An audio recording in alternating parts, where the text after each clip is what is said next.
ഈ ഒരു സദസ്സിലിരിക്കുന്ന പ്രിയമുള്ളവർ, ആദ്യമേ തന്നെ ഇങ്ങനൊരു പ്രോഗ്രാമിൻ്റെ ഭാഗമായിട്ട്, അല്ലെങ്കിൽ ഇങ്ങനൊരു പ്രോഗ്രാം തന്നെ വലിയൊരു മെസ്സേജ് പാസ് ചെയ്യുന്നതിന് വേണ്ടിയിട്ട്, അല്ലെങ്കിൽ വലിയൊരു ലക്ഷ്യത്തിന് വേണ്ടിയിട്ടുള്ള ഒരു വിഷയം വെച്ചുകൊണ്ട് ഇങ്ങനെ ഒരു പ്രോഗ്രാം സംഘടിപ്പിച്ചതിന് ഇതിൻ്റെ സംഘാടകരെ, കുറേ പേരെ ആളുകൾ പറയാനുള്ളതുകൊണ്ട് എല്ലാവരുടെയും പേര് പറയുന്നില്ല, മൊത്തമായിട്ട് പറയുന്നു. സംഘാടകരെ എക്സൈസ് ഡിപ്പാർട്ട്മെൻറ്റിൻ്റെ പേരിലും വിമുക്തി മിഷൻ്റെ പേരിലും ഹൃദയം നിറഞ്ഞ അഭിനന്ദനങ്ങൾ അറിയിക്കുന്നു.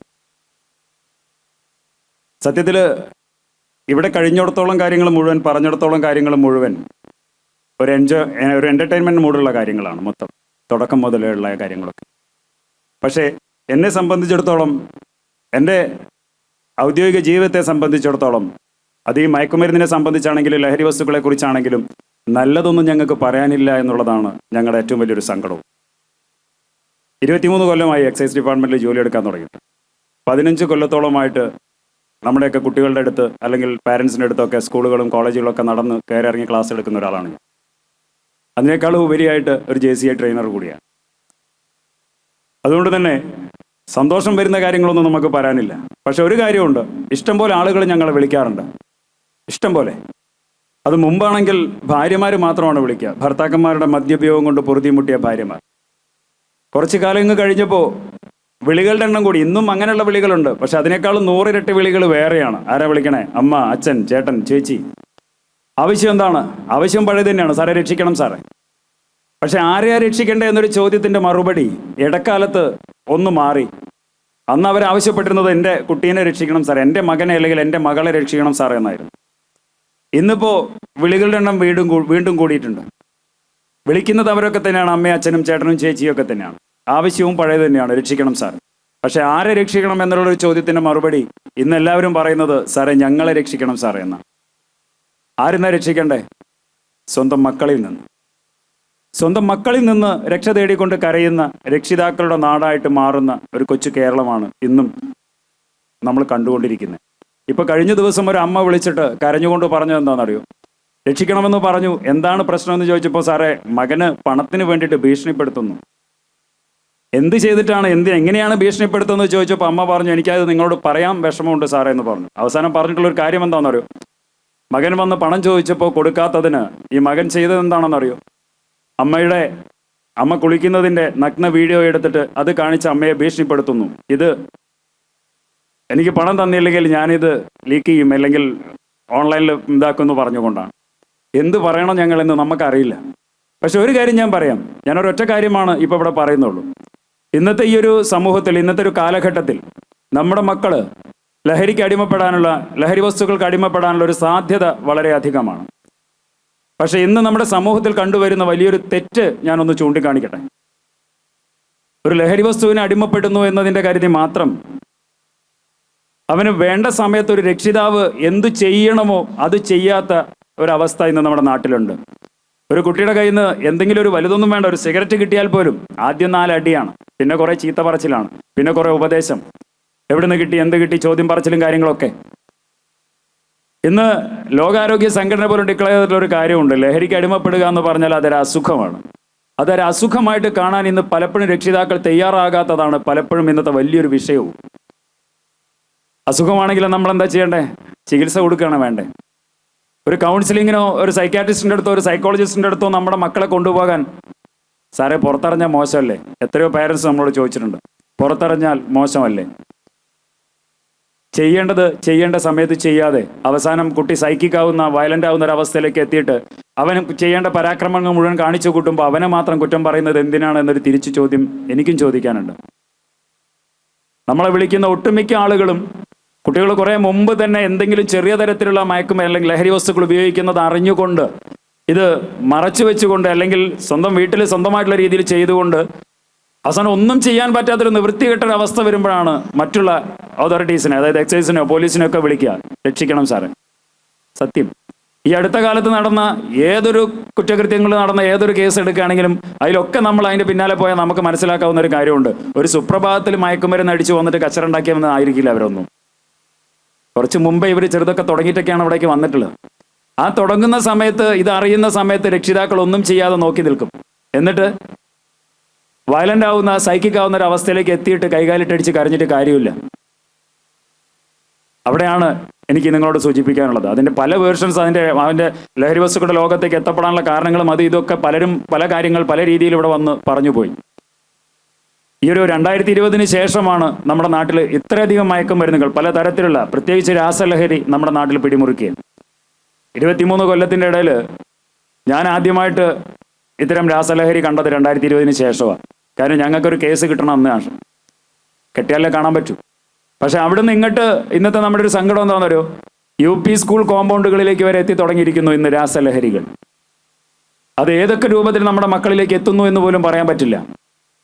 നമ്മുടെ മക്കളിലേക്ക് മയക്കുമരുന്നുകൾ എത്തിക്കുന്നവർ ഏതൊക്കെ തരത്തിലാണ്, അതാണ് രസം.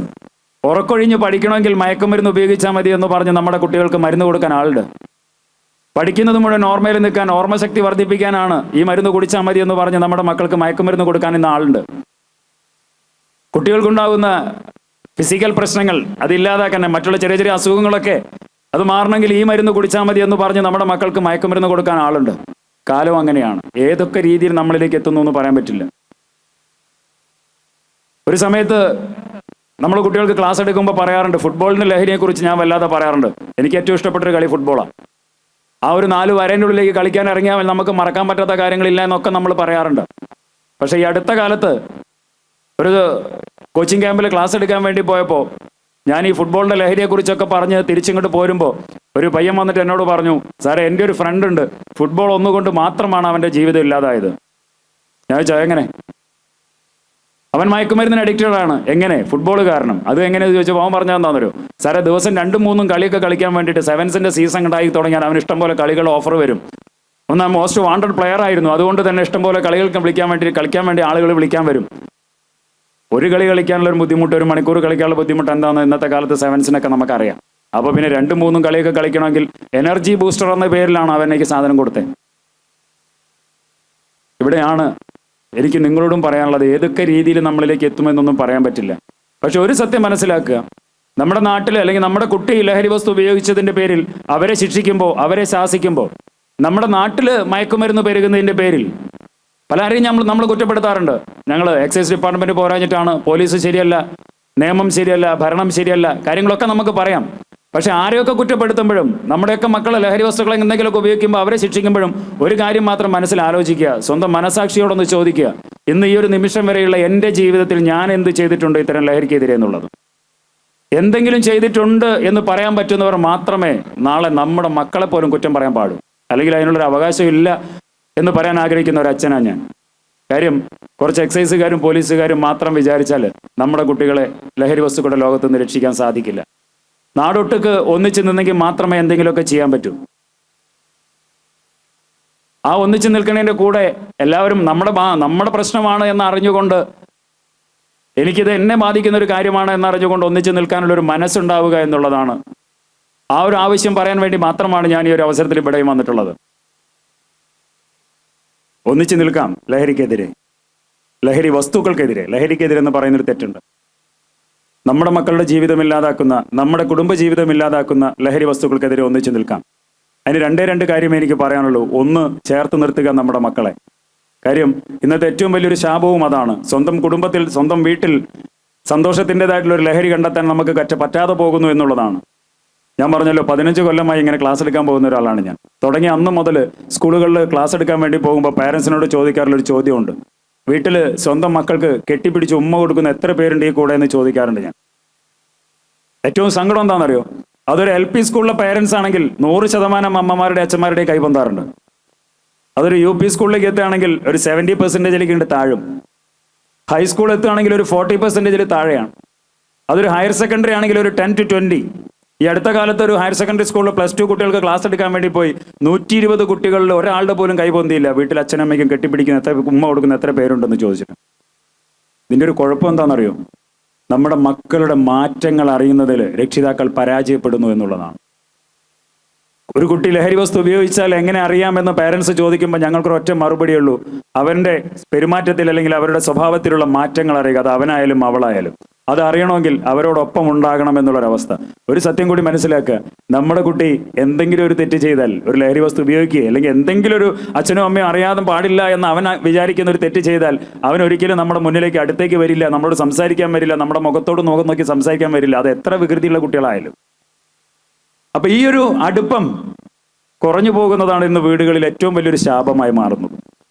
അതുകൊണ്ട് തന്നെ ഞാൻ നിർത്തുകയാണ്. ഈ ഒരു വേദിയിൽ കൂടുതൽ പറഞ്ഞ് നിങ്ങളെ ബോറടിപ്പിക്കുന്നത് ശരിയല്ല എന്നുള്ളത് കൊണ്ട് തന്നെ രണ്ട് കാര്യം ഞാൻ നേരത്തെ പറഞ്ഞത്. ഒന്ന്, ചേർത്ത് നിർത്തുക നമ്മുടെ മക്കളെ കൂടുതൽ സ്നേഹത്തോടെ, കൂടുതൽ ഇഷ്ടത്തോടെ. രണ്ട്, എവിടെയൊക്കെ എന്തൊക്കെ ചെയ്യാൻ പറ്റുമോ ലഹരിക്കെതിരെ അതൊക്കെ ചെയ്യുക എന്നുള്ളത്. അവിടെ ഒരു ഉറപ്പ് ഞാൻ തരുന്നു, ലഹരിക്കെതിരെയുള്ള നിങ്ങളുടെ പോരാട്ടങ്ങളിൽ നിങ്ങളോടൊപ്പം ഞങ്ങൾ കുറച്ച് എക്സൈസുകാർ കൂടെ ഉണ്ടാകുമെന്നുള്ളൊരു ഉറപ്പ് ഇവിടെ വെച്ച് നൽകിക്കൊണ്ട് എന്നെ കേട്ടതിന് നന്ദി പറഞ്ഞുകൊണ്ട്, ഇങ്ങനെ ഒരു അവസരം തന്നതിൻ്റെ സംഘാടകരോട് നന്ദി പറഞ്ഞുകൊണ്ട് നിർത്തുന്നു. Thank you. Thank you, sir.